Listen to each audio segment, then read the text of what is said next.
que acompanham a Estação Podcast. Hoje, uma grande pergunta. Os homens buscam a psicoterapia? Para respondê-la e conversar sobre esse tema, temos aqui Júlio Requião, ele que é psicólogo e psicoterapeuta e tem um trabalho voltado para a terapia masculina, ou a terapia voltada para o homem. Júlio, obrigado por ter aceito o convite da nossa produção. E bom saber que você está aqui na Vila de Gaia, esse centro terapêutico que é uma referência. Fala um pouco para a gente sobre essa questão do homem e a terapia. Primeiramente, eu quero agradecer o convite, né, e o espaço para falar sobre esse tema que eu acho muito necessário e que é meu grande motivador de estudo, principalmente hoje em dia. Infelizmente, quando a gente olha para os dados que nos são apresentados, e aí os dados de feminicídio, os dados de suicídio, aproveitando que a gente está em setembro, né? Os dados de suicídio, os dados de violência, de morte violenta, é muito interessante que a prática é masculina.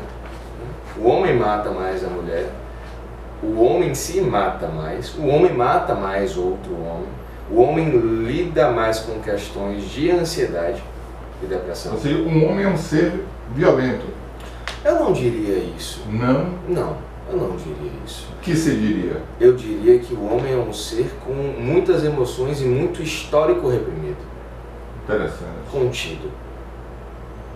E aí é que entra a terapia para trabalhar essas questões? É uma das vertentes, sim, é uma das possibilidades, sim. É a possibilidade com a qual eu trabalho.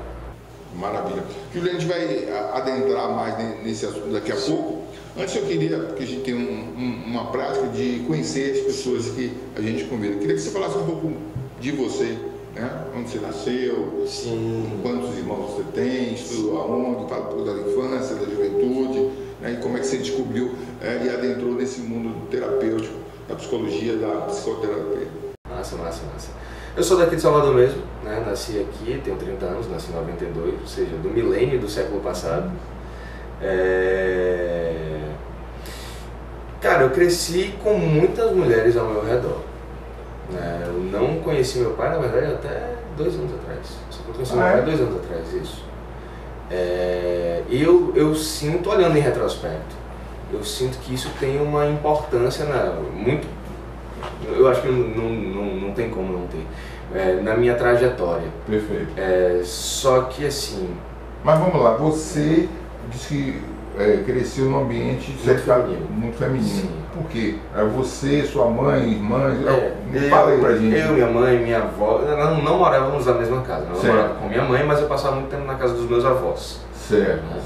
Porque minha mãe ia trabalhar e tal. Isso. Então, passava muito tempo lá. Então minha madrinha, primos eu tenho 2 próximos, um homem e uma mulher. Uhum. Você tem irmãos? Eu tenho irmãs por parte de pai, mas eu não tenho contato. Não tem relação, né? Ok. Mas eu sempre tive mais facilidade de fazer amizade com mulheres do que com homens, por exemplo, principalmente na infância. Eu tinha amigos homens, claro. Mas era muito mais... Você brincava mais com as mulheres? Se eu te falar do topo da cabeça agora, sim. Certo. Sim, até mais ou menos ali ensino médio, essa era mais ou menos a norma. Né? Então, por exemplo, eu nunca gostei de futebol. Nunca gostei de futebol. Eu gosto muito de luta, que é tradicionalmente também um esporte muito voltado para o masculino. Eu sempre gostei muito de luta, mas eu não gosto de futebol. Você pratica algum? Eu pratiquei durante alguns anos Muay Thai. Muay Thai? Mas aí... Sim, briga de galo, eu chamo briga de galo. Porque dali não tem muita filosofia não. Bater no outro até alguém parar. Isso era bom? Eu era muito bom técnico, não era tão bom lutador.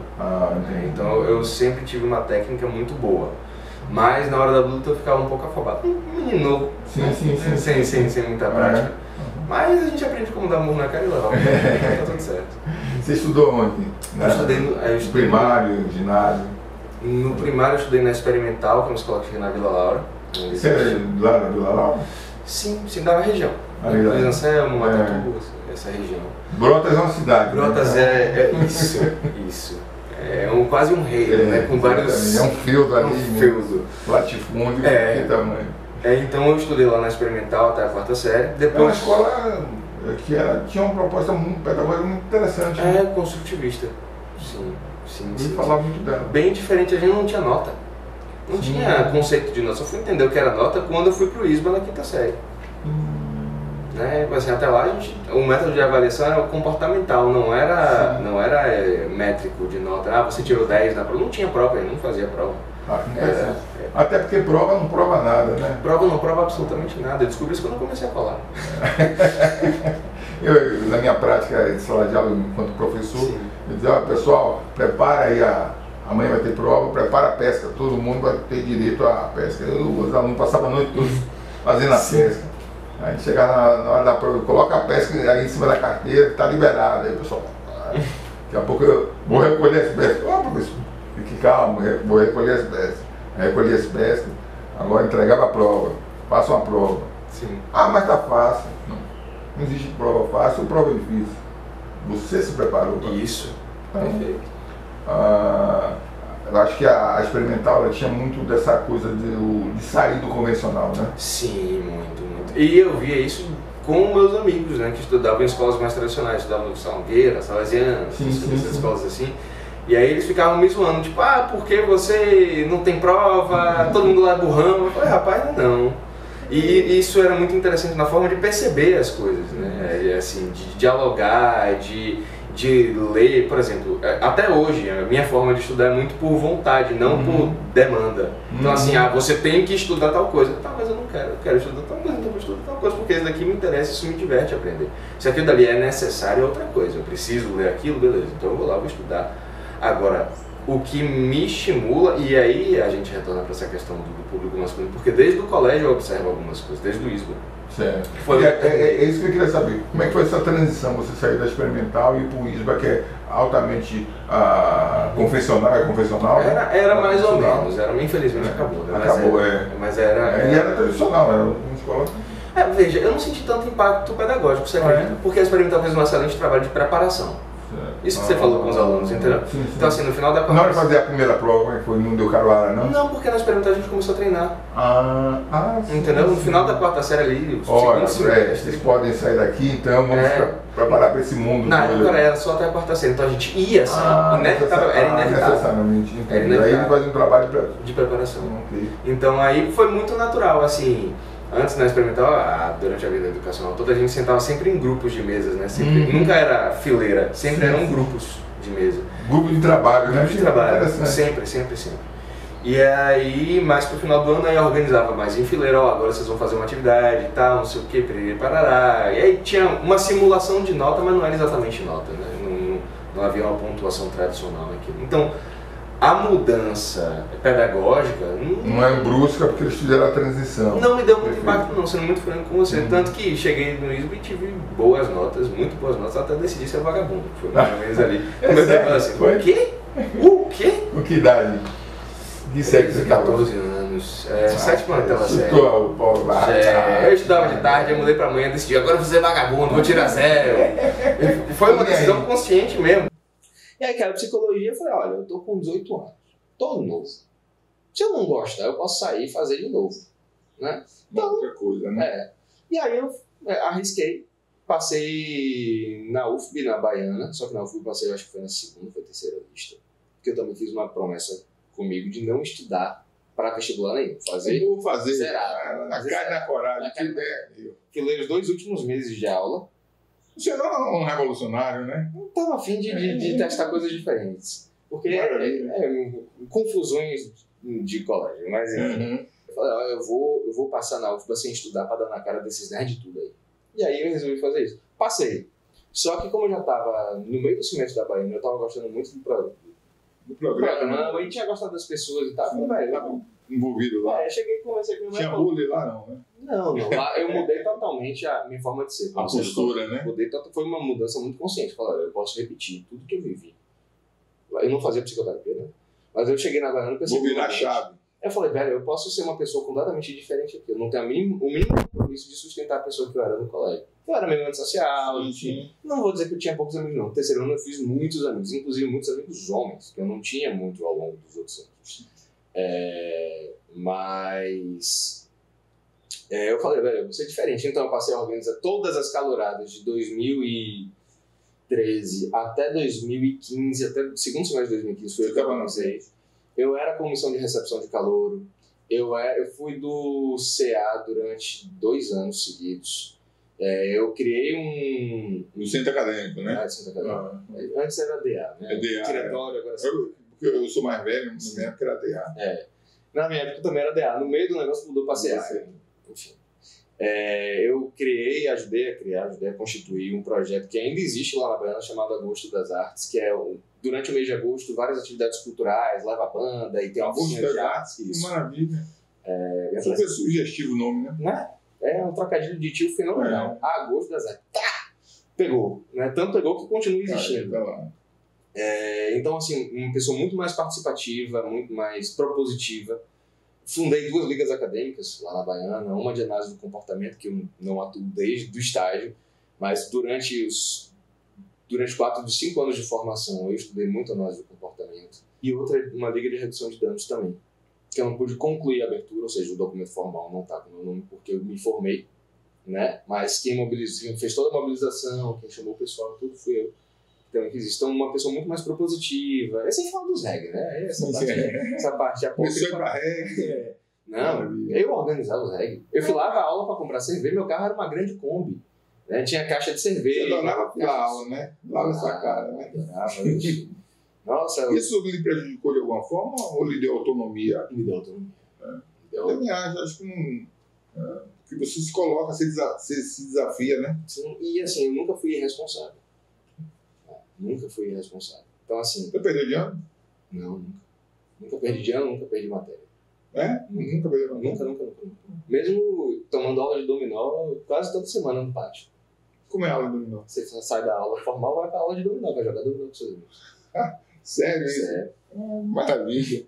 Tá, aí você estava na faculdade, se formou, né? Me formei pela Baiana nos 5 anos normais mesmo. Isso. 15.2. Houve alguma mudança para o Júlio que entrou, para o Júlio que saiu? Com certeza. Você pode pontuar para a gente alguns aspectos? Porque já houve uma mudança quando você saiu do fundamental, do médio, para a universidade. Então, vou virar a chave. Agora você sai da universidade, eu sou um psicólogo. Isso. E agora? Quem é esse Júlio? Sim, perfeito. Vai ser o revolucionário, o irresponsável, ou vai ser um outro Júlio? Eu sinto que até hoje tem um misto de tudo. Não tem como não ser. Porque, por exemplo, é o que eu sempre digo, eu sempre observei. Eu não consigo respeitar uma autoridade que não se faz respeitar. Que não é autoridade, né? Não é autoridade. Uma pessoa autoritária para mim não é autoridade. Então eu não vou respeitar nada do que essa pessoa me trouxer. Nada. E assim, sem a mínima cerimônia. Né? Agora, uma pessoa que eu respeito, eu vou respeitar, eu posso até discordar, mas eu vou discordar em termos educados. Sim. Comecei uma formação que me permitia trabalhar com grupos, que me permitiu justamente desenvolver pelo caminho da psicoterapia corporal. Porque eu sempre senti que a fala, ela deixava um pouco a desejar no conjunto, porque nossa cabeça só parte de um todo muito maior. Exatamente. Então, o corpo fala, dizia Pierre Vargas, né? Exatamente, o corpo fala. Eu digo, mas o corpo tem memórias que a nossa mente cognitiva não tem. Então, por exemplo, se você desenvolver uma habilidade manual, você tem algum hobby manual? Sou péssimo em tocar violão, sou péssimo. Toco muito mal. Sim. Beleza. Mas me diga aí uma atividade que você faz bem, um hobby seu que você faço bem? Faço bem nada. Não, é impossível. Eu jogo basquete. Você joga basquete? Não.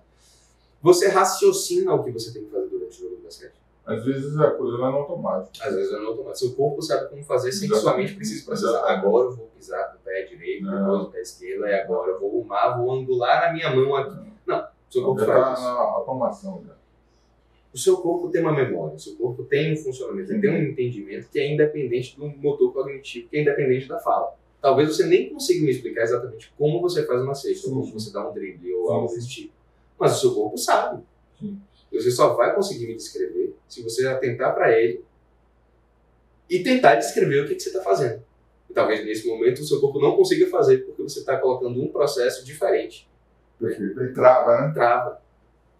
Aí se liberte o corpo que ele... Sim, tem informações contidas muito importantes. Maravilha. Tanto informações positivas de alegria, de prazer, etc., como justamente, que era o foco na clínica, que são os pontos de travamento, os pontos de retenção. Sabe nó na coluna que a gente vai fazer massagem para tirar? Pronto. A gente pode interpretar os nós, inclusive esses mesmos nós, como nós psíquicos também. Quando a gente libera um nó de estresse, a gente está liberando aquele estresse daquele momento que a gente não liberou, que a gente teve. Entende? Entendi. Então, trabalhar o corpo, trabalhar a movimentação, trabalhar a articulação, tudo isso também é trabalhar o psíquico. Tudo isso também é se atualizar e estar mais disposto e mais em contato com quem a gente é presente. Como é que você conheceu a Vila de Gaia? Como foi o seu primeiro contato? Rapaz, eu vim para uma constelação familiar aqui alguns anos atrás, que uma amiga minha me trouxe. Falou, bora para uma constelação familiar. Tá Você fazendo é constelado? Não, foi uma constelação... Eu fazer sua parte, né? Eu ia ser representante. Ela falou, bora, eu não tô fazendo nada, vamos. Aí eu vim aqui, achei o espaço legal, beleza. Aí veio a pandemia, que isso foi em 2019 que eu vim. Veio a pandemia, em 2021, se eu não estou enganado. Eu comecei a procurar espaços para voltar a atender presencial, que eu atendia antes, para a pandemia e tal. E aí eu lembrei daqui. Aí eu falei, pô, vou lá para ver. Aí estou aqui desde 2021. Qual é a diferença de ser psicólogo e psicoterapeuta? Qual é a diferença da psicologia para psicoterapia? Se você me perguntasse isso até ano passado, eu diria que nenhuma. Mas tem um projeto, eu estou um pouco desinformado sobre isso, não sei se o que eu vou falar é atualizado ou não. Mas havia um projeto de outras pessoas que trabalham com outras terapias poderem se denominar psicoterapeutas. Eu considero isso um erro. Eu acho que eu e qualquer psicólogo consideramos isso um erro. Porque é um trabalho muito delicado. Você pode trabalhar com terapias diversas, mas psicoterapia... Usar o termo psico... é outra coisa. Um psiquiatra pode ser psicoterapeuta. Ele tem habilitação para isso. Um psicólogo, ele pode ser um psicoterapeuta. Ele pode, porque nem sempre, às vezes vai trabalhar em RH, às vezes vai trabalhar em outra... Mas uma pessoa que faz uma pessoa que, sei lá, um engenheiro que faz uma formação em psicanálise, ele não pode ser um psicoterapeuta, na minha concepção. Isso é um erro. Essa coisa da psicanálise existe é muito complexo, né? Porque a academia não aceita a psicanálise como ciência. Não. E a base do curso de psicologia, me corrija se estiver errado, é a psicanálise. A base da história da psicologia. O curso não. É muito comum, de fato, você entrar em qualquer curso de psicologia e você vai ver que a maioria dos professores, o corpo docente e coordenador, etc., tendem à psicanálise. É muito comum mesmo, eu acho que é o maior em número. Então termina ainda tendo uma influência realmente muito forte. Mas eu não diria que a base dos cursos hoje em dia, até porque os alunos, quando descobrem que existem outros universos, outras perspectivas, eu tenho muito contato com estudantes de psicologia, estou quase sempre em universidades, dando palestras, fazendo atividades, então eu vejo eles buscando muito outras formas, né? Outras formas de ver, outras formas de ser. Por exemplo, eu atuo na Gestalt terapia, que é uma outra... Deixa eu perguntar quais são as abordagens que você atua. Eu estudei, como eu falei, né, durante 4 dos 5 anos de faculdade, eu estudei análise do comportamento e behaviorismo. Certo. Muita coisa de conhecimento eu trago de lá e é muito útil. Por exemplo, para fazer manejo de crise de ansiedade. Dentro da sessão, a gente está tendo uma crise de ansiedade. Eu posso utilizar a Gestalt? Claro que eu posso. Mas eu sinto que a análise do comportamento tem ferramentas muito mais precisas para manejar, para dar borda, para dar contenção, para estar ali junto com o cliente. E aí, por que eu vou desprezar o conhecimento de uma outra abordagem só porque eu não estou necessariamente atuando nela? Não faz sentido para mim. Mas aí, ao longo do meu trajeto, da clínica principalmente, eu fui entendendo que eu precisava de muito mais coração para estar presente, sabe? Assim, de estar presente de forma inteira, e não apenas como um técnico, um replicador de técnicas. Então, isso foi me encaminhando pelo caminho do humanismo. Né? Então, eu fiz uma primeira formação em abordagem centrada na pessoa, que é de Carl Rogers, que é uma abordagem menos conhecida, mas muito similar à Gestalt. Depois eu fiz essa formação que eu falei, que é na dinâmica energética do psiquismo, né? Que é essa abordagem mais transpessoal, corporal. E aí, recentemente, ano passado, eu falei, não, eu preciso fazer, quero me atualizar. E estou sentindo um chamado mais para o caminho da Gestalt terapia e atualmente estou em curso, comecei a estudar, e eu estou no curso da pós-graduação de Gestalt terapia no Instituto de Gestalt da Bahia. Júlio, você tem um trabalho voltado para o público masculino. E a gente tinha conversado antes sobre isso. Você disse que existe uma resistência de grande parte dos homens em fazer terapia. Sim. Eu queria que você falasse um pouco sobre esse processo para a gente. Historicamente, a psicologia ela é mais frequentada pelas mulheres. A gente vê muito mais psicólogas do que psicólogos, a gente vê muito mais mulheres indo para a psicoterapia.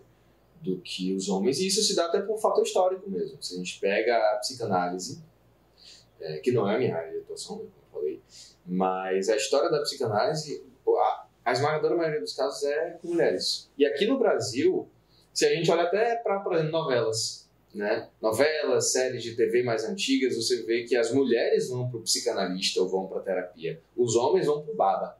Ou pro bar. Ou pro bar. Muitas vezes. A terapia do homem é essa. A terapia do homem é um copo de cerveja e um amigo, né? Só que uma bola, né? Ou uma bola. Mas não é a mesma coisa. Sim. Não é a mesma coisa, não tem o mesmo impacto. Então, a psicoterapia, por se tratar de um ambiente onde se fala de inseguranças, onde se fala de situações de fraqueza, do que quer que seja, tende a ser visto como menos valioso para o homem. Não necessariamente. Até porque essa figura do macho alfa, fortão, inabalável, ela tá abalada já tem um tempo. Muito abalada. Tá abalada já tem um tempo. E aí a gente olha os movimentos mais recentes. Se você para pensar no Red Pill, por exemplo, que eu detesto falar esse nome em mídia, porque eu não gosto de dar audiência para isso. Sim. Mas é inevitável. É um movimento que está acontecendo. Você pega o Red Pill, ele é uma resistência a essa falência de um modelo clássico, arcaico do que é ser homem, né? E é uma questão estética. Não apenas estética física, mas uma questão estética do que é existir enquanto homem. Então, o homem não pode demonstrar fraqueza diante da mulher. O homem tem que ter sempre a melhor mulher. O homem tem que ser alfa, ele não pode ser beta.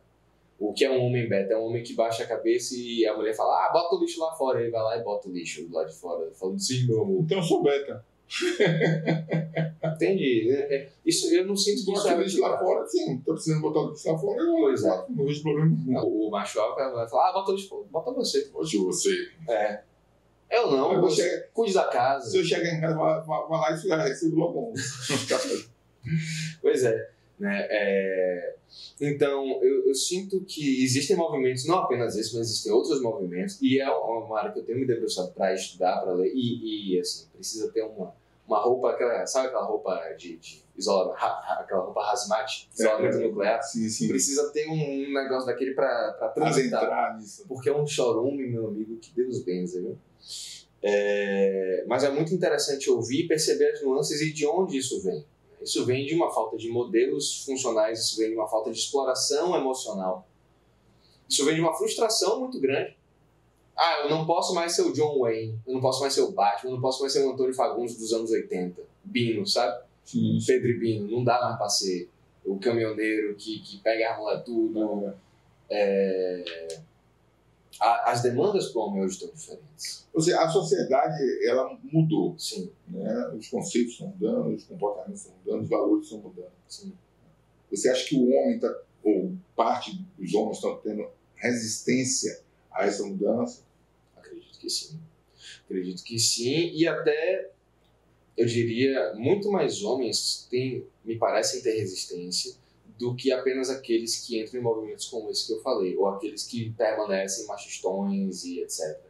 Eu sinto que mesmo os caras, alguns, não todos, que buscam uma coisa mais elevada, entrar em contato com o feminino, existe uma forma de resistência ainda em não é nem desocupar, mas é perceber a própria dimensão mesmo.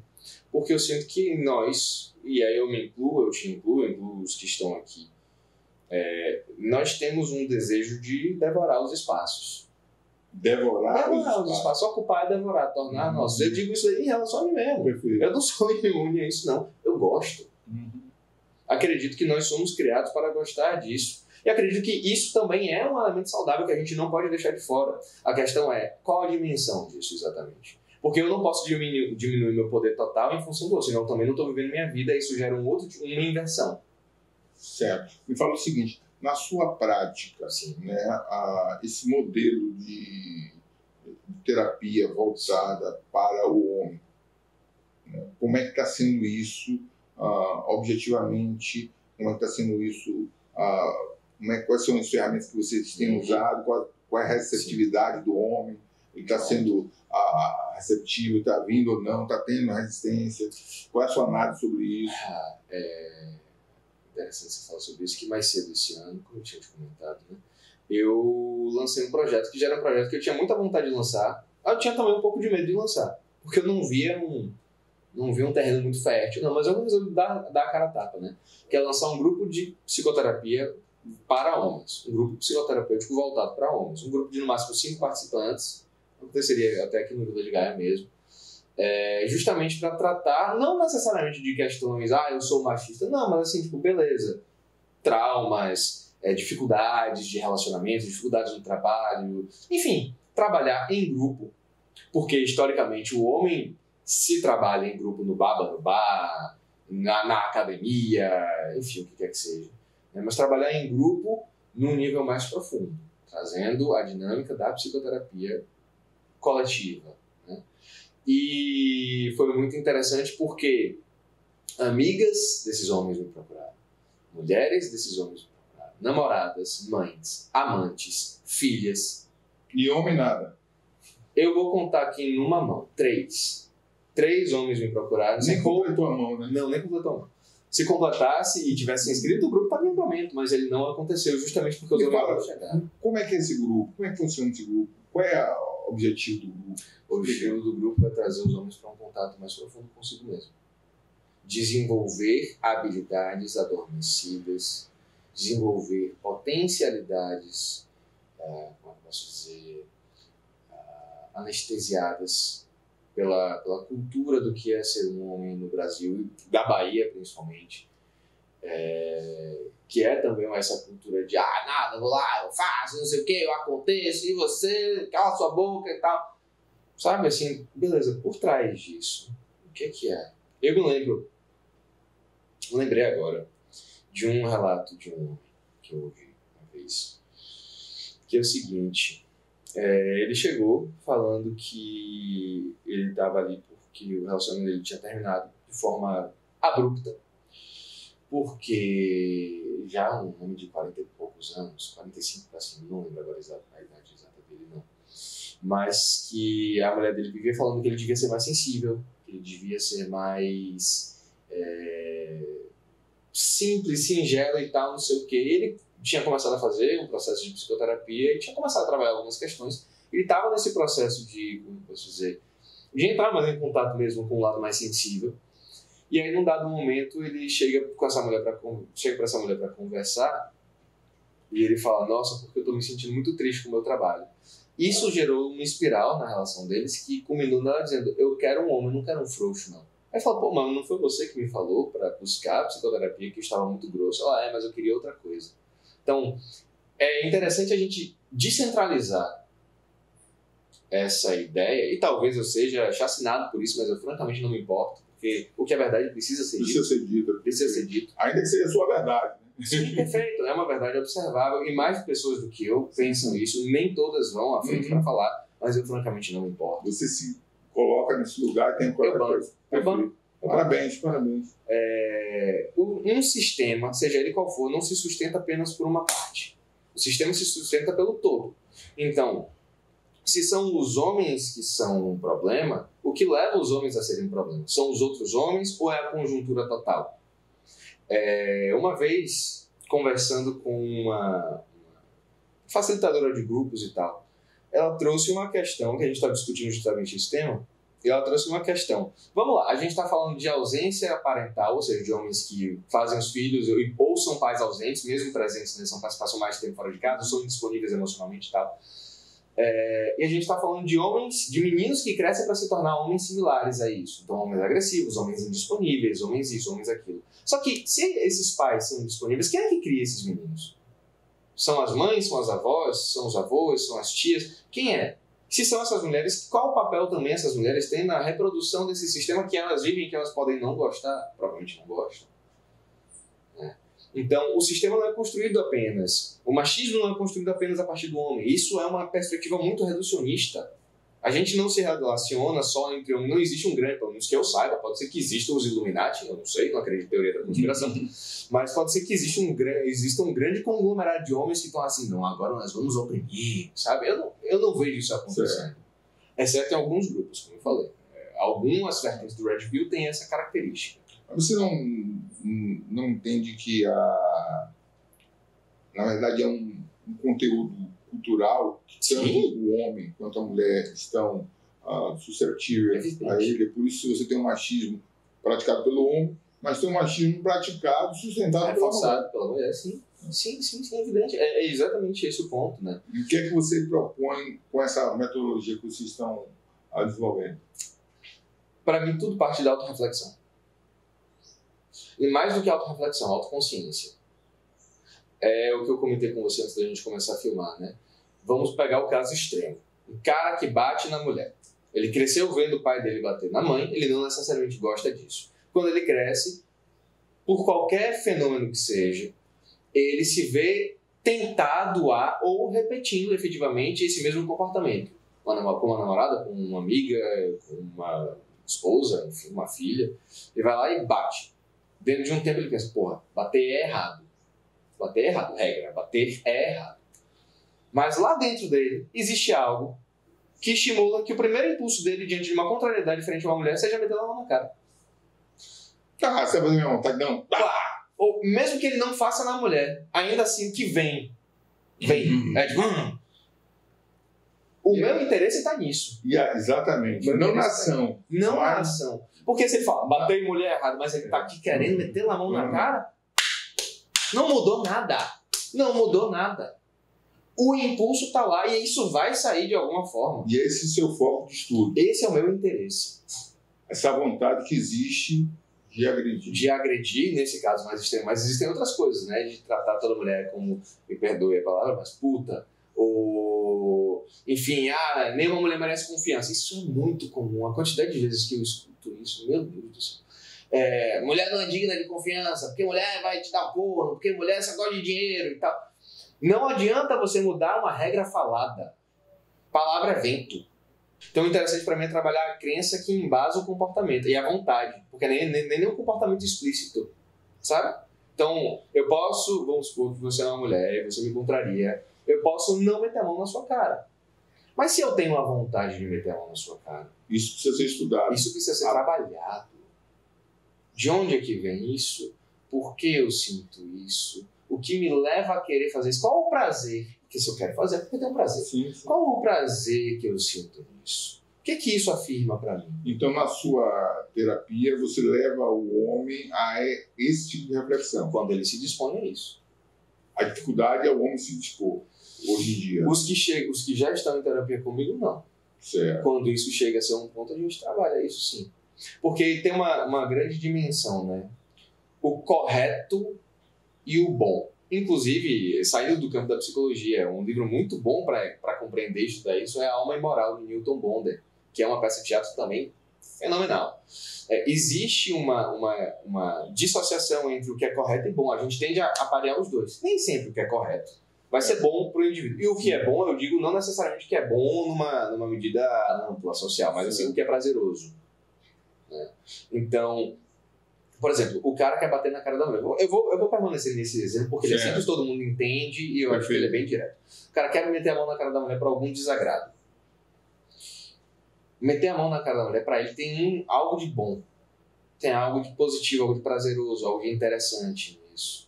Então, o que é esse interessante? Ele só aparece nessa demonstração, ele aparece onde como isso foi aprendido, como isso foi internalizado. Que agressividade é essa? Porque a agressividade é uma coisa, violência é outra. Então, por que essa agressividade surge na forma de uma violência? Vamos supor que a mulher tenha feito algo que ele não gosta. E por que, em vez de dizer, pô, velho, eu não gostei da sua atitude, assertivo, direto, né?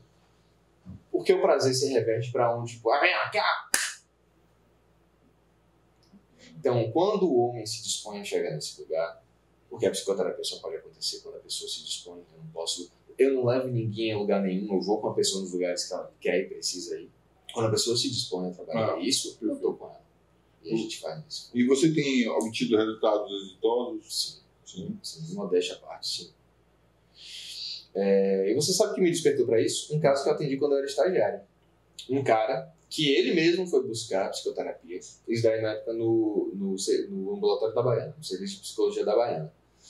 E ninguém quis atender esse cara. Só por isso já me chamou a atenção. Qual era o caso? Ele tinha chegado em casa do trabalho, a mulher dele estava assistindo um daqueles programas com teste de fidelidade.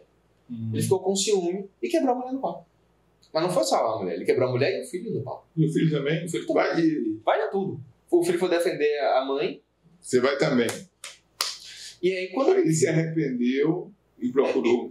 Em palavras dele, quando ele viu que a cara da mulher dele estava parecendo um purê de batata, ele entendeu que tinha alguma coisa errada com ele. Uma coisa errada com ele. E aí ele foi buscar, ela fugiu, evidentemente. Ele foi buscar a psicoterapia, a gente fez um trabalho em cima disso. E aí eu fiquei muito entusiasmado, porque eu nunca tinha atendido um caso assim, sempre quis atender um caso assim. E trabalhando com ele, o que apareceu foi a medida do amor para ele era um tapa. Ele cresceu com um pai extremamente violento, uma mãe que fugiu de casa, provavelmente porque o pai era extremamente violento. E o pai dele, toda vez que batia nele no irmão, dizia: eu bato em você porque eu te amo, eu bato em você, mas o peso da minha mão é o meu amor por você. E batia de cinto, deixava amarrado, e tudo isso eu te amo. Então, como é que uma pessoa que cresce de pequeno, assim, 5, 6 anos, até adulto, vivendo essa experiência nomeada como amor, que outro tipo de experiência ele vai ter para passar? Tá aí, Júlio Requião, psicólogo, né, psicoterapeuta, trazendo essa abordagem sobre o universo masculino. Eu quero agradecer a você, quero deixar aqui esse último momento para que você deixe uma orientação nas suas considerações finais para aquelas pessoas que, por alguns instantes, têm a vontade de agredir o outro. Tá? O que é que você pode deixar como mensagem para essas pessoas? A agressão física é a mais extrema. Existem outras formas de violência, outras formas de agressão. Se você percebe em si um impulso violento, destrutivo, agressivo, e você percebe o dano que isso causa, porque causa, acredite. Busque o contato consigo mesmo. Busque estratégias de se compreender. Se pergunte: o que é que me leva a isso?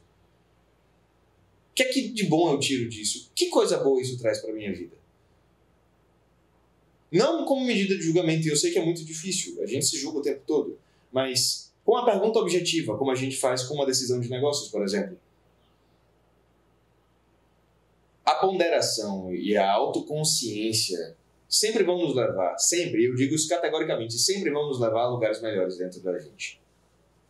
Se você é uma pessoa, e aí independe de homem ou mulher, que percebe esses padrões disfuncionais em você, se você é uma pessoa que convive ou conhece alguém com esses padrões, mostra essa entrevista, traz a reflexão, propõe a conversa, estimula a buscar a psicoterapia. É um caminho, a psicoterapia eu considero sempre um caminho sem volta, mas é um dos melhores. Não tem como voltar a ser a pessoa que a gente era, sabendo o dano que a gente causava. Maravilha. Júlio, querido, muito obrigado. Né? Espero que vocês tenham gostado. A gente vai ter a oportunidade de convidá-lo outras vezes, por isso coloquem as suas questões, as suas dúvidas, as suas inquietações, para que ele possa nos responder. Se inscreva no nosso canal, porque é importante para a gente. Né? Se gostou, dê um joinha aí, porque mostra que esse é o caminho certo. Se não gostou, faça suas críticas, né? Dê as suas sugestões. Aqui é um espaço aberto. Bola da produção, e agradecer também a Vila de Gaia, que é a casa que está nos acolhendo nesse projeto de trazer as terapias integrativas até vocês. Então, até o próximo programa.